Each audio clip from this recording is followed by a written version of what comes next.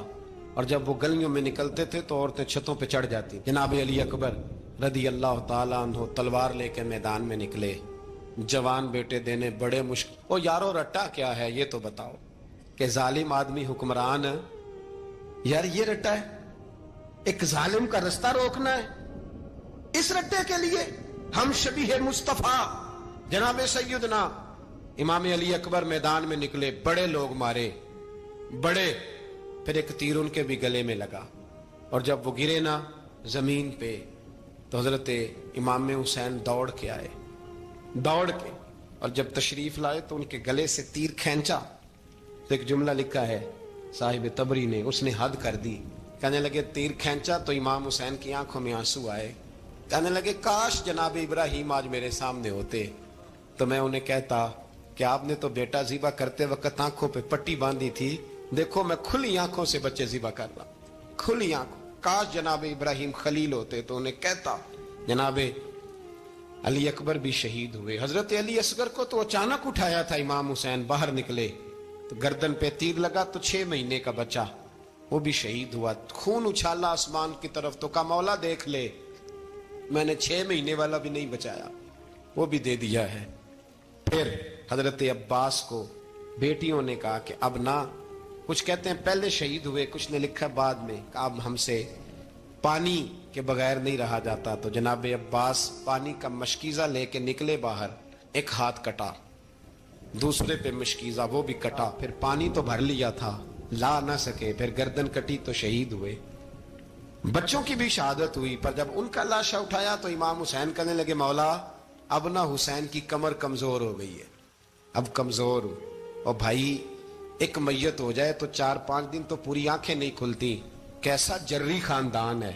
تھوڑی دیر گزری تو امام علی مقام نے پٹکا باندھا، سر پہ دستار باندھی، مولا علی کی تلوار پکڑی، نبی پاک کا امامہ باندھا اور گھوڑے پہ سوار ہوئے تو کہنے لگے زینب گھر تیرے حوالے اور میں اللہ کے حوالے، گھر تیرے حوالے اور میں، اور پھر امام حسین نکلے، امام علی مقام نکلے۔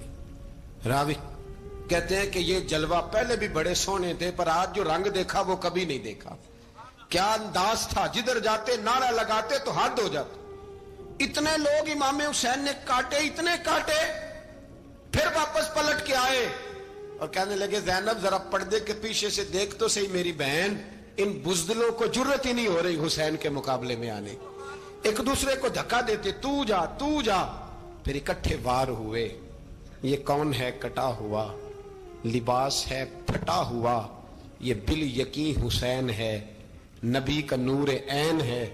پھر چاروں جانب سے تیر برسے تو امام علی مقام چونکہ نماز کا وقت ہو گیا تھا، اترے گھوڑے سے، خون بہ رہا تھا، گرم ترین ریت سے تیمم کیا، سر سجدے میں رکھا، اور جب شمر آپ کی گردن کاٹنے لگا تو کہنے لگے ٹھہر جا ذرا رب سے ایک بات کر لینے دے، اور پھر بولے امام حسین، کہنے لگے مالک تو اب بتا کہ حسین سے راضی ہے کہ ناراض ہے، تو بتا۔ تو پھر ایک آواز آئی، یا ایتھا النفس مطمئنہ ارجعی الی ربک راضیۃ مرضیہ، فرمایا نفس سے آ جا، تو اللہ سے راضی ہے، اللہ تجھ سے راضی۔ امام حسین وہاں شہید ہو گئے۔ اب یہ قافلہ امام حسین کا سر کاٹ، ذرا دیکھنا غور کرنا، سر کاٹ کے نیزے پہ رکھا ہے، جسم کربلا میں پڑا ہے، عورتوں کو گھوڑوں پہ بٹھا کے لے جایا گیا یزید کے دربار میں۔ یزید پہلے عبید اللہ ابن زیاد نے بدتمیزی کی، پھر یزید نے کی۔ سعودی عرب کا ایک مولوی بول رہا تھا، سعودی عرب کا، ان سے بھی بڑا عشق ہے. جس نے تقریر سننی ہو میرے پاس ہے. ہمیں لوگ مشورے دیتے ہیں کہ جو یزید کو اچھا کہے اور حسین کو باغی کہے اس کو ہم امام مان لیں. اس بے شرم بے حیا کو جو نبی پاک کے گھرانے کے بارے میں بکے اسے امام. سعودی عرب میں مسجد نبی میں درس دینے والا جس نے تقریر سننی ہو میرے پاس ہے. وہ کہتا ہے یزید تو بڑا اچھا آدمی تھا, اس نے تو بڑی خدمت کی. تو میں نے اسے کہا رشتہ داری کر لیا یزید کے ساتھ, قریب ہو جا. شرم نہیں آتی؟ آج بھی نبی پاک کا دل دکھاتے ہو, حیا نہیں آتی, خیال نہیں آتا.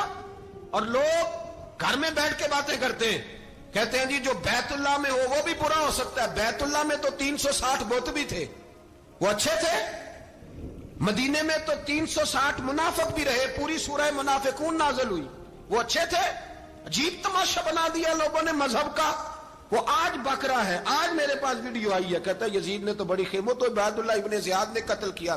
بے شرمو, اگر عبید اللہ ابن زیاد نے بھی قتل کیا تھا تو حکومت کس کی تھی؟ بولیں, بول کے بتائیں. تو پھر یزید نے عبید اللہ ابن زیاد کو سزا کیوں نہیں دی, بلکہ ایک جگہ 2 گورنریاں دی اس کو؟ یہ حال کیا. بلکہ سنو جو حدیث پاک میں آتا ہے وہ یہ ہے کہ یزید چھڑیاں مار رہا تھا, چھڑیاں امام حسین کے لبوں پہ. تو نعمان بن بشیر صحابی تھے, بول پڑے, کہنے لگے یزید بدبخت, ہاتھ پیچھے اٹھا, مجھے اللہ کی عزت کی قسم میں نے سینکڑوں بار نبی پاک کو ان ہونٹوں کو چومتے دیکھا ہے.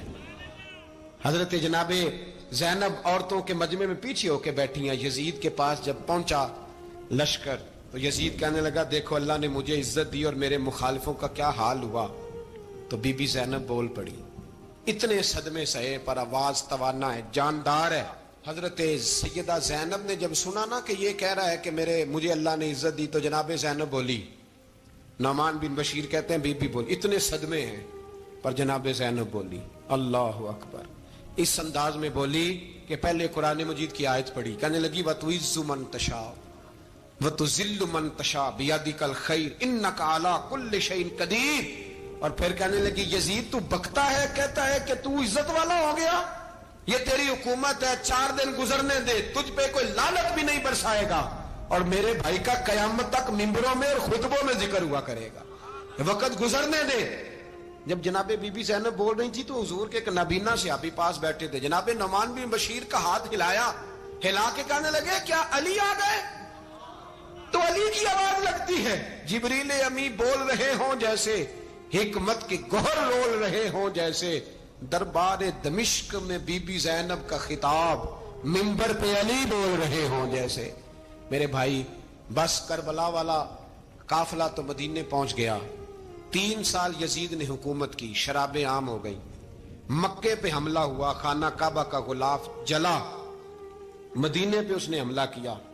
3 دن مسجد نبوی میں اس نے گھوڑے باندھے, مسجد نبوی میں صحابہ کو نکال کے اپنا اس نے امام مقرر کیا, لیکن پھر امت نے اسے قبول نہ کیا. پھر وہ رسوا ہوا اور آج تک وہ رسوا ہے. لیکن امام حسین کا نام کل بھی زندہ تھا اور آج بھی.